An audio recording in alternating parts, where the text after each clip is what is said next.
There was once an old teacher known throughout the region for his wisdom. People traveled from distant villages to seek his advice. Some came asking about wealth. Others came asking about success. Some wanted answers about happiness. And many wanted to know why their minds felt constantly overwhelmed. One morning, a young man arrived at the teacher's home. He looked exhausted. His eyes were tired. His thoughts seemed scattered. And frustration followed him like a shadow. The young man sat before the teacher and said, "Master, I have read books. I have listened to wise people. I have set goals. Yet my mind feels cloudy. I cannot focus. I start projects and abandon them. I make plans but never follow through. Why does clarity seem to escape me?" The teacher looked at him quietly. Then he smiled, without answering the question. He invited the young man into a small room behind the house. The room was covered in dust. Old tools were scattered everywhere. Broken furniture occupied every corner. Papers covered the floor. The teacher asked, "What do you see?" The young man replied, "Disorder." The teacher nodded. Then he asked, "Would you be comfortable studying here for the next 6 months?" The young man laughed. "Of course not." "Why?" the teacher asked. "Because this room would distract me." The teacher's eyes brightened. "Exactly." The young man looked confused. The teacher continued, "Many people want a clear mind while living inside a cluttered environment. They expect clarity to grow inside confusion." The room became silent. Then the teacher said something the young man never forgot. A cluttered room does not always create a cluttered mind, but a cluttered mind often begins by tolerating unnecessary disorder. Now listen carefully. Ancient teachers understood something many modern people overlook. Your environment quietly shapes your thoughts. Not dramatically, not instantly, but gradually, like water shaping stone. The old teacher then handed the young man a broom.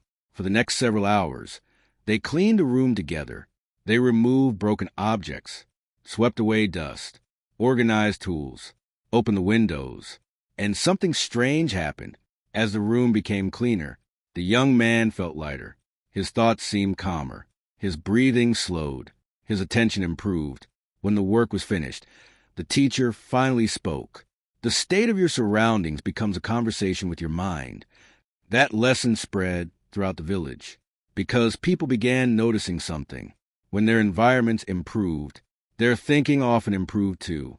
And that is where our story truly begins. Because what the old teacher revealed next would completely change the young man's understanding of focus, success, and wisdom forever. The following day, the young man returned. This time he was eager. The lesson of the dusty room had awakened something inside him, but he still had questions. "Master," he said, "can a clean room really change a person's life?" The old teacher smiled. Then he led him outside to a beautiful garden. Every plant was healthy. Every path was clear. Every flower seemed intentionally placed. The young man admired the beauty.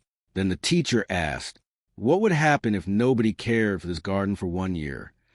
The young man answered immediately, "Weeds would grow everywhere." The teacher nodded. "And if nobody cared for it for 5 years, it would become wild." The teacher smiled. "Exactly." Then he pointed to the garden. "This is the mind." The young man remained silent. The teacher continued, "Many people believe clarity appears automatically, but clarity must be cultivated. Now listen carefully. Ancient wisdom often compared the human mind to a garden because both require maintenance, both require attention, both require protection, and both become overrun when neglected." The teacher bent down and pulled a small weed from the soil. Then he held it up. "This weed is not dangerous because it is large. It is dangerous because it is ignored." The young man stared at the tiny plant. Then the teacher added, "The same is true of disorder. A pile of clothes, a cluttered desk, unopened mail, unfinished tasks, scattered belongings. None seem significant individually, but together they create invisible mental weight." The teacher explained that every object competes for attention.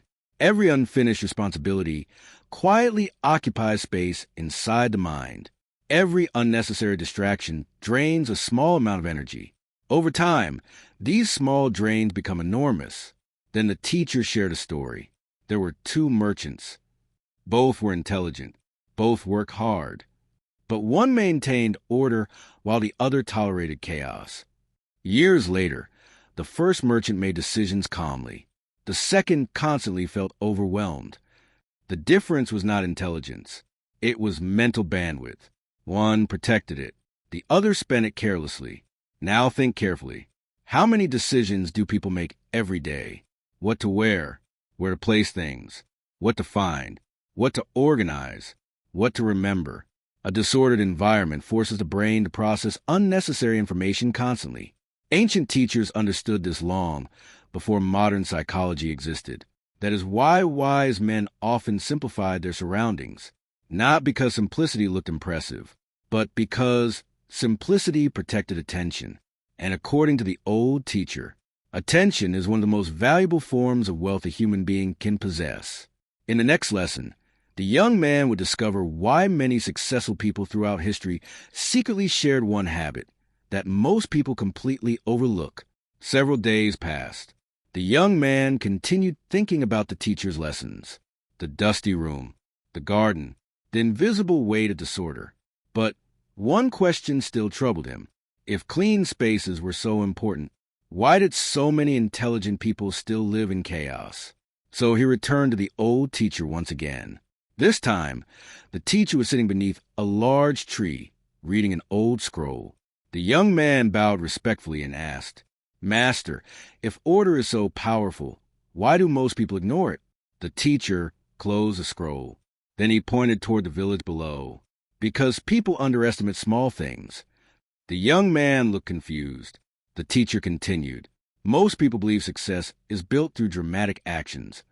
They wait for a breakthrough, a lucky opportunity, a powerful connection, a sudden change.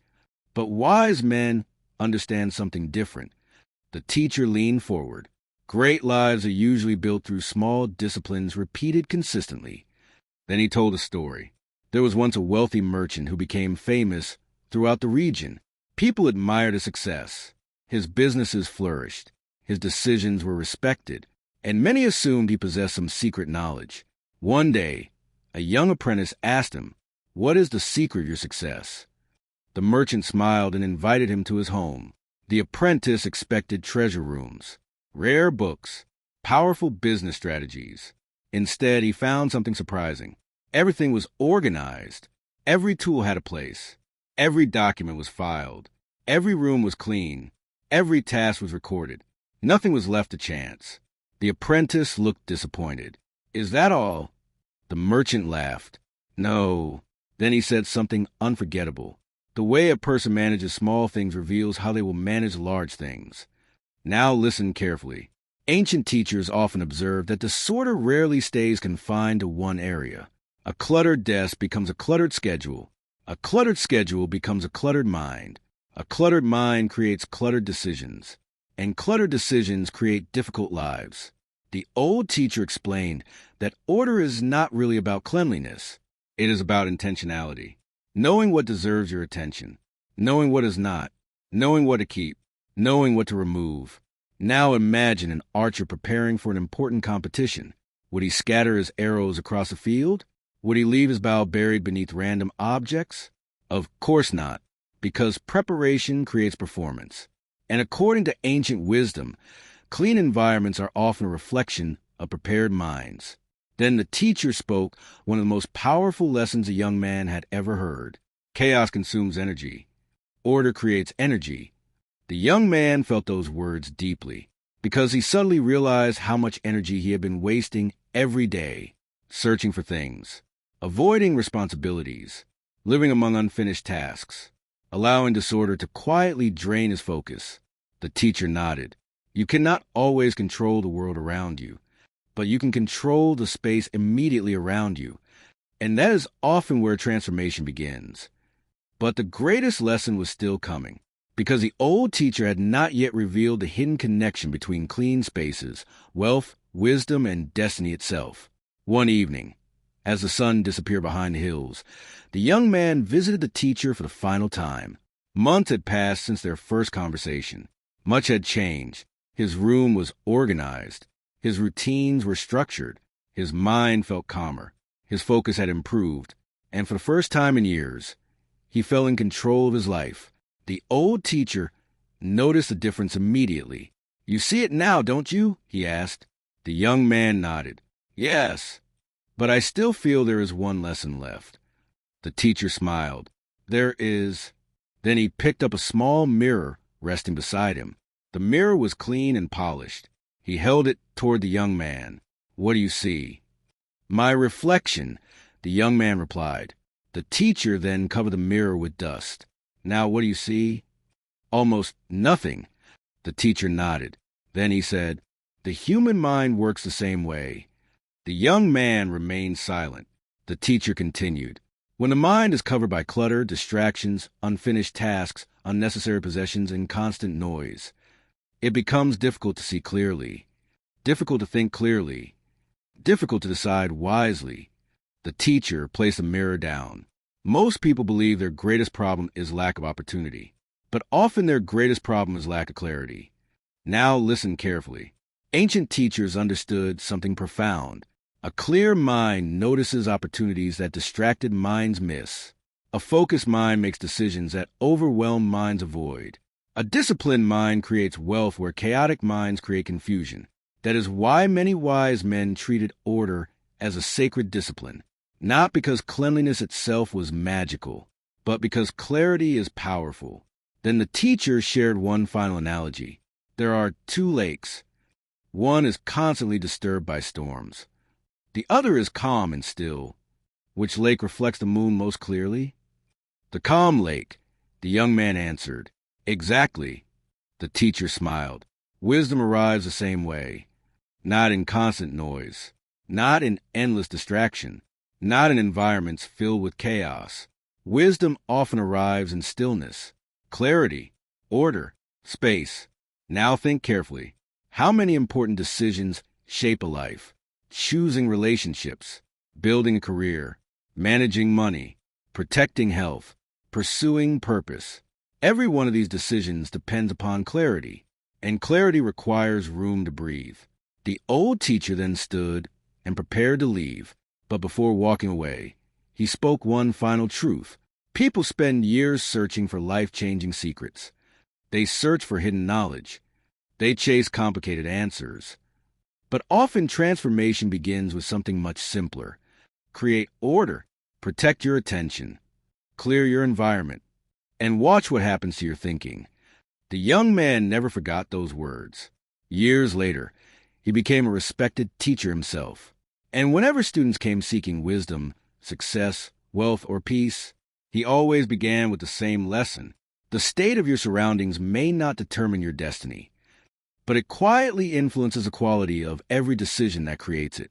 And perhaps that is the hidden link between clean spaces and clear thinking. Not perfection, not obsession, but the simple truth that order creates room for wisdom to appear. If this message resonated with you, subscribe to the channel and share it with someone who feels overwhelmed by life. Because sometimes the first step toward changing your future is simply clearing the space in front of you.